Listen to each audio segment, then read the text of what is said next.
Welcome to Bachatting. Tonight we have our special guest with us, Heli Gandhi. Hello! Heli, I always wanted to ask you this question. So, your last name is Gandhi. Are you by any chance a descendant of Mahatma Gandhi, or is it just a popular last name in India? Okay, so Mahatma Gandhi is my great grandfather. No. Yeah. You're kidding. Yes!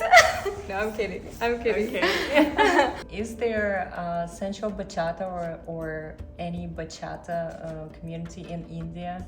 Is it big? I think it's starting to grow a little bit in India, but it hasn't reached the extent that it is here or in Europe.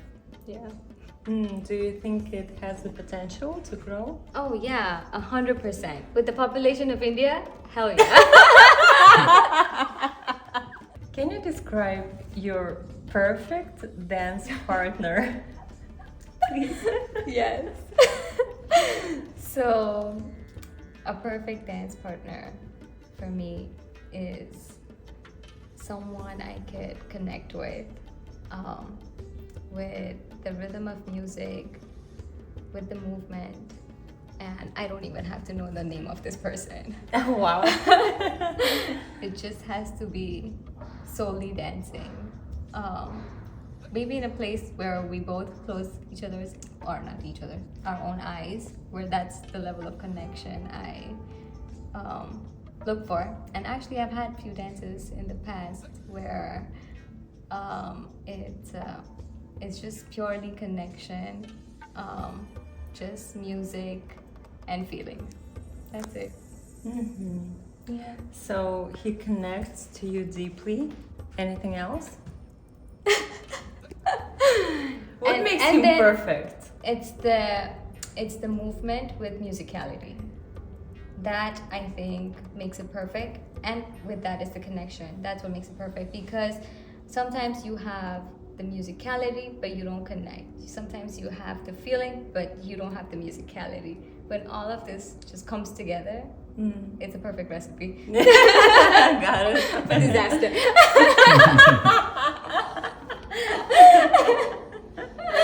Yeah. All right, so let's get on a more serious note here. Were your boundaries ever broken on a dance floor? So unfortunately, yes, and I don't think I'm the only one who would have said yes to this answer. A lot of follows would say yes to this, unfortunately. Yeah. What should a dancer do if her or his boundaries were broken? So, I guess it depends on every dancer. Either you could upfront say not to dance with this person again, or if you don't want to be rude, you could always say, well, you can still dance and not have to do like close position. Or you can communicate with this person and clarify and then continue to dance if things are cleared. So, all right, let's say you're dancing right now with a guy and he breaks your boundaries. What do you do right now, this very second? Oh wow. Okay, so this situation in this moment, and I feel that I feel like my space is invaded, I personally would not come anywhere. Like, I would maintain my distance in dancing. It's not like I'm gonna be rude and stop dancing. If it goes too much, yes, I'm okay to even just like stop in the middle of the dance. If someone tried to like kiss me in the middle of dancing, yeah, I would like, okay, no, and I would stop. But if I feel invasion of my space, I would not do close position. That's what I've tried to do in the past, and it helps. And then I usually don't dance with that person at all. Can you give one more example of breaking boundaries?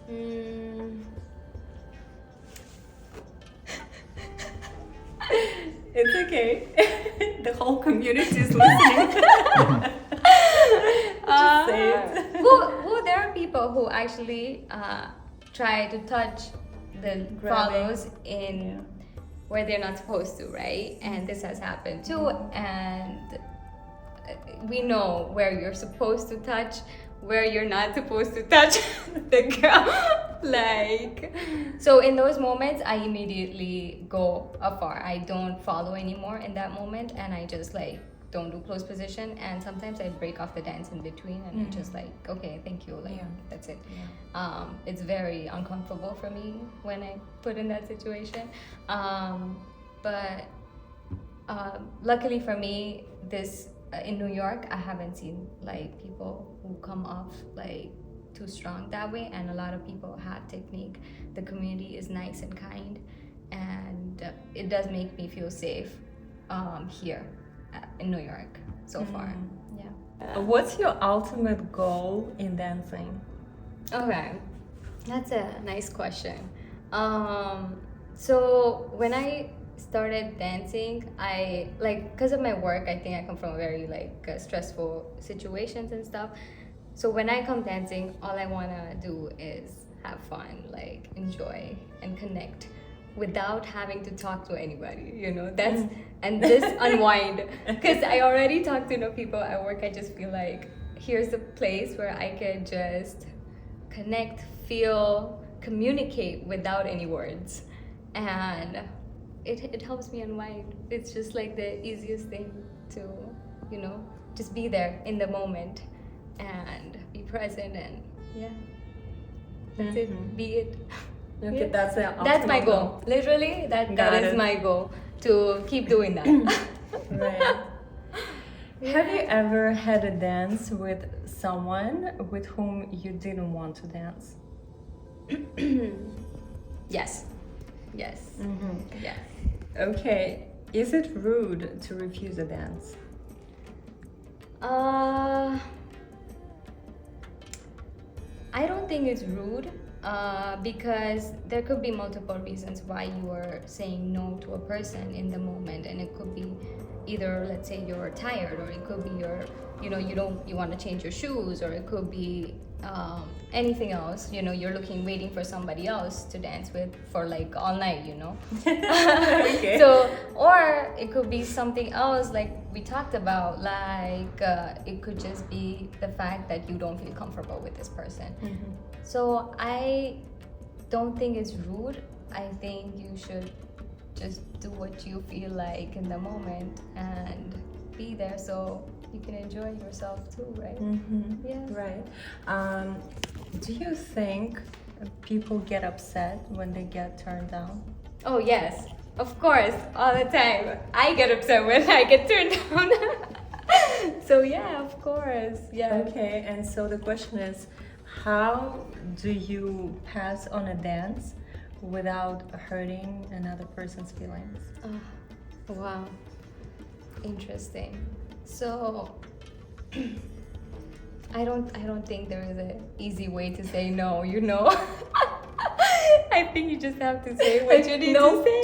Yeah, give it a sign. Kiss them, but no. Yeah.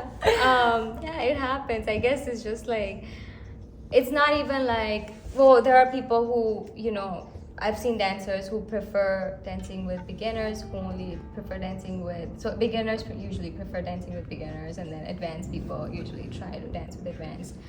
I think if they start mixing more, it will make a lot of difference. But because of this clash, I guess advanced don't want to dance with beginners. Beginners are too scared of advanced. The no ratio keeps going. It remains the same. But I guess I don't think there is any like better way to say. So it's always I guess it's always, there's always a there. tension. I personally don't have a solution to it. How often do you turn someone down? I don't turn down like beginners or advanced, because I love to dance with all type of, like, anywhere, because I was a beginner when I joined 3 years ago. I didn't know shit.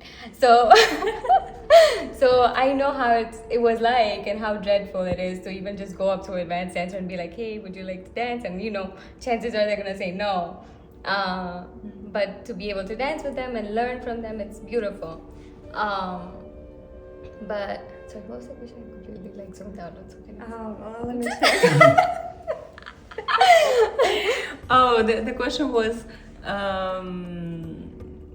we concluded that there is always tension in turning someone down. Do you remember what she asked? How do you turn someone down, right? Yeah, That's the question. I don't. Yeah, I haven't turned down because. I asked if you have. If exactly. so the people that I've turned down are the people I feel really uncomfortable with, and they have actually made me feel like that they've invaded my space. That's the only people that I feel like I've said no to. And I don't want to feel like, it's too much, like if someone's coming too close to my lips or my face, and I don't want that to happen, right? So those are the people that I've said no to. But otherwise, like, I love dancing, so I'm usually dancing with everybody. Yeah. All right. What's your favorite move by a lead that drives you crazy? It's the turns. I love the turns. When a lead can do turns for the follow. So because I have tried the turns like, multiple, like 50 of, like, 50 is a big number, 35. I've done 35 turns in one go. If a lead is able to lead that, I think that's my go-to. Like, I love that. You're living in New York from Miami. Yes. Are you planning to continue dancing bachata over there? I'm hoping so. I still don't know the community. I haven't danced much in Miami, so I don't have much idea. But I really, really hope so. I'm kind of scared that it's not going to be as good as it's here, and I'm going to miss the entire community, all the people in 3 years that I've come so close with, that I've become best friends with. I'm gonna miss.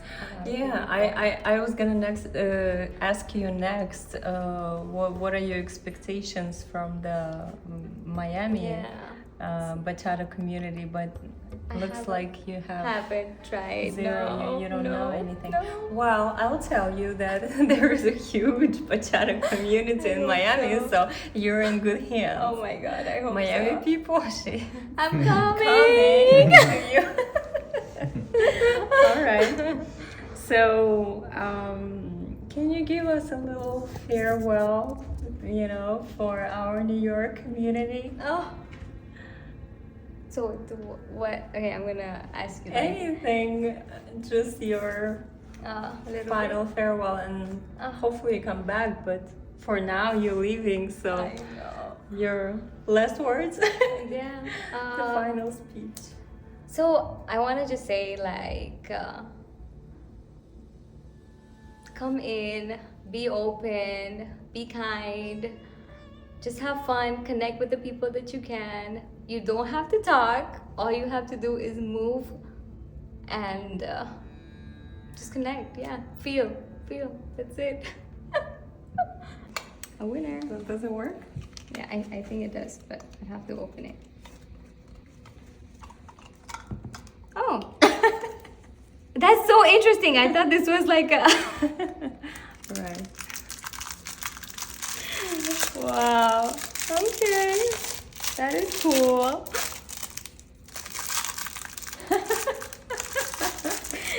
It's really nice. Thank you. Thank you for coming, Heli. Thank you for having me.